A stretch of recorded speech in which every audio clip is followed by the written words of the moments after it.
जी अस्सलाम वालेकुम वरहमतुल्लाहि वबरकातुहू। साडा इलैक्शन तो हो चुका। एडा जाली एडा मसनूई इलैक्शन पाकिस्तान की 76 साल तारीख कदी भी नहीं होया जिड्डा जाली इलैक्शन 2024 होया। यानी पाकिस्तान की तारीख का वाहिद इलैक्शन है जिंदे ते सारियां जमातां मुतफिक ने कि यह धांधली ज़दा इलैक्शन है। मौलाना साहब तो यह कह रहे हैं कि असम्बलियाँ बेची गई हैं और असम्बलियाँ खरीदी गई हैं। वाहिद इलेक्शन है कि जिसमें हारने वाले और जीतने वाले सब मुत्तफिक हैं कि यह धांधली ज़दा इलेक्शन है। इलेक्शन बेचा गया, खरीदा गया। वाहिद इलेक्शन है जिंदे विच जितन वाले कह रहे ने कि भाईजान मैं नहीं जे जितया, मैनू जाली ना जिताओ, और दूसरा पाकिस्तान तरीके इंसाफ का जितया जे, मैं तो हरिया हूँ हाफिज नईम। जिसमें हारने वाले कह रहे हैं कि भाईजान मैं हार गया, मैनू पता है, लेकिन जेड़ा जितया है वह भी हरिया है जे। असल जितया वो है जिन्हों हरा दिता गया है, मुस्तफ़ा नवाज खोखर।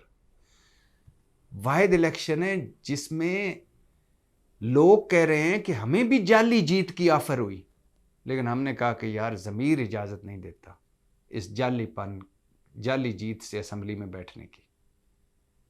डॉक्टर निसार चीमा वज़ीराबाद से, लश्करी रईसानी महमूद खान KP से। और वाहिद इलेक्शन है जिसमें जीतने वाले हैरान हैं, हारने वाले परेशान हैं। फॉर्म 47 की हुकूमतें बन चुकी हैं, साख लेस, मकबूलियत लेस, इखलाकी बरतरी लेस हुकूमतें बन चुकी हैं। और लोग गलियां महल्लियां च गल्लां कर रहे हैं कि जे इ'यै जिहा इलैक्शन होना है तो इहदे नाल एक नोटिफिकेशन कर दिता जाए कि ए जित गए ने, हार गए ने, इतने खर्चे तो बच जाइए। साडा इलैक्शन तो हो चुका है और साडा इलैक्शन, साड़ी बदकिस्मती ये है कि 76 साल तारीख कोई इलैक्शन भी फेयर नहीं होया। कोई थोड़ा बहुत जिंदे बारे दसिया जाता है 1970 का है, और उस इलैक्शन का रिजल्ट ना मनन ते मुल्क टुट गया। लेकिन असा कोई गलती तो नहीं सीखिया, अपनी गलतियां तो सीखना तो असं छड़ दिता ना। बदनसीबी है कि लंबी होंदी जा रही। साडे इलैक्शन दी तो गल्लां होंदियां रहणगियां, लेकिन खैर नाल अज मैं गल करनी है, बात करनी है भारतीय इलेक्शन की। भारत पे वैसे बात करते हुए अब शर्म ही आती है कि भारत कहाँ पहुँच गया, हम कहाँ पहुँच गए। भारत आज कहाँ खड़ा है और हम कहाँ खड़े हैं। नरेंद्र मोदी जो पाकिस्तान और मुसलमानों का मुसल्लमा दुश्मन है, गुजरात में जो कुछ उसने मुसलमानों के साथ किया, या वज़ीर अज़म बनकर जो मुसलमानों और बाकी अक़लियतों के साथ जो कुछ किया, और जिस तरह उसने इंतहा सेकुलर भारत को इंतहा पसंद भारत में बदला, और जिस तरह वो हिटलर के पैरोकारी कर रहा है। और ये वो वाहिद हिंदुस्तानी वज़ीर आज़म है जिसने माना है कि मैंने पाकिस्तान तोड़ने में अमली तौर पर हिस्सा लिया। जब बांग्लादेश टूटा उस वक्त कहता है मैं अमली तौर पर उसमें हिस्सा मैंने लिया था। और नरेंद्र मोदी कि वो भी मुझे याद है कि बांग्लादेशी वज़ीर आज़म हसीना वाजद जो एक अलहदा डिक्टेटर है और जिसने तबाही फेर दी है बाकी सारों की, बस एक ही एक है बांग्लादेश में, बाकी सारे फ़ारग कर दिए हैं। सियासत फ़ारग कर दी, सहाफ़त फ़ारग कर दी, अदालत फ़ारग कर दी, मुआशरत फ़ारग कर दी, एक नीम मार्शल लाया हुआ।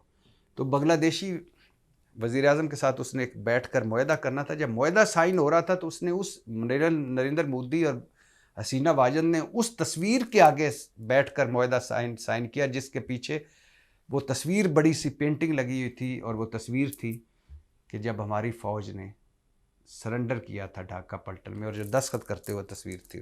तो नरेंद्र मोदी पाकिस्तान के बारे में क्या सोच है उसको तो छोड़िए, लेकिन नरेंद्र मोदी ने भारत के लिए जो कुछ किया है उसकी तारीफ अब दुश्मन भी कर रहे हैं। कि नरसिम्हा राव और मनमोहन सिंह ने जिस भारत की बुनियाद रखी थी मईशत की, उसको नरेंद्र मोदी ने इंतहा पे पहुँचाया है। गुर्बत कम की है, तिजारत इतनी बढ़ाई है कि कमाल है। आज भारत वो वाहिद मुल्क है कि जिस पे ईरान और सऊदी अरब मुत्तफिक हैं, अमेरिका और चीन मुत्तफिक है, रूस भी पार्टनर है। और जिस तरह IT के शोबे ने तरक्की की, जिस तरह उसने अपने वादों दामों को अमली जामा पहनाया और जिस तरह उसने भारत को तरक्की की राह पे डाला, आज भारत दुनिया की 5वीं बड़ी मईशत है। इंग्लैंड पीछे है, बरतानिया पीछे है, और भारत ये चांद पे पहुंच चुका है। हम चांद देख ईद का चांद देखने के लिए हम मारे मारे फिर रहे होते हैं। अब खैर हमारा भी आई क्यूब कमर पहुंचा हुआ है, चीन की मदद से ही पहुंचा है, लेकिन चलो। और भारतीय वज़ीर आज़म का वो बयान भी चुभ गया था, लेकिन सच था कि आधा सच था आधा झूठ था। आतंक फैलाने वाले अब आटे की लाइन में लगे हुए हैं। आतंक मीन दहशतगर्दी हमें कह रहा था, हालांकि हमने क्या दहशतगर्दी करनी है, हमसे बड़ा दहशतगर्द तो भारत है। मुबारक पटेल साहब, कुलभूषण यादव आज भी हमारे पास है। लेकिन दूसरी लाइन जो इसका दूसरा हिस्सा है कि अब आटे की लाइनों में लगे हुए हैं।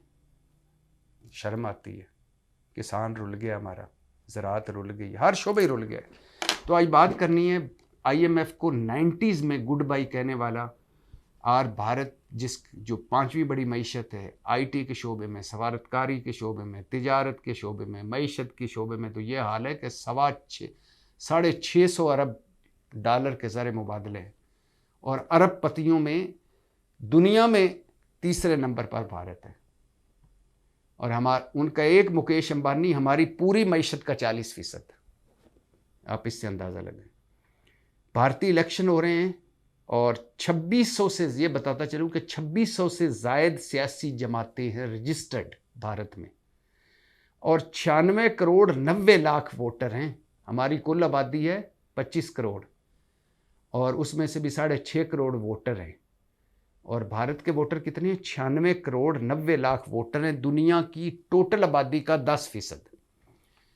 और भारत की आपको पता है 1 अरब 40 करोड़ की आबादी है। 7 मरहलों में पर वोटिंग है। ये शुरू हो चुकी है वोटिंग, पहला मरहला ख़त्म हो चुका है, दूसरा मरहला जारी है। 6 हफ्तों पर मुश्तमिल है ये 7 मरहलों पर वोटिंग। दुनिया के महंगे तरीन इंतखाबात हैं ये। 41 खरब 57 अरब इस अखराजात आए, इस आने की तवक्को है इस इलेक्शन के, भारत के इलेक्शन के। और 12 अरब पाउंड, दुनिया की सबसे बड़ी इंतखाबी मुहिम है ये। बीजेपी 2014 से आपको पता है इक़्तिदार में है, 2019 में भी इंतखाबात इसने जीते। 303 सीटें थी बीजेपी की, इत्तेहादियों के साथ 352, और टोटल पार्लियामेंट जो भारत की है वो 543 नशिस्तें हैं। अपोजिशन कांग्रेस है और ये 27 जमाती इत्तेहाद है। अब इस इलेक्शन की मोदी ने जीत जाना इलेक्शन, ये तो कोई अनहोनी या कोई मोजा ना हो जाए, कोई अनहोनी ना हो जाए, या कोई बहुत ही अपसेट ना हो जाए, वरना मोदी इलेक्शन जीत चुका है। जैसे अमेरिका में इस वक्त सारे सर्वे हैं कि जब भी इलेक्शन होगा इस नवंबर में ट्रंप जीतेगा, इस तरह इसमें भी है कि मोदी और बीजेपी जीत चुकी है। अब सिर्फ इलेक्शन इस बात पे हो रहा है कि मोदी चाहता है कि 400 सीटों का हदफ वो हासिल कर ले, 2/3 अक्सरियत, और अपोजिशन जो कांग्रेस जिसको लीड कर रही है उसकी ख्वाहिश है कि मोदी 2/3 अक्सरियत ना हासिल करे। बस अब इलेक्शन में यह दिलचस्पी बाकी रह गई कि क्या मोदी 2/3 अक्सरियत हासिल कर पाएगा, या क्या कांग्रेस या 27 जमाती अपोजिशन इत्तेहाद मोदी को 2/3 अक्सरियत हासिल करने में रोक पाएगा। 90% मीडिया मोदी के साथ है जी, धूस धांधली जबर। 90% कारपोरेट सेक्टर यानी अमीर लोग मोदी के साथ हैं। सोशल मीडिया 95% पर मोदी का कंट्रोल है।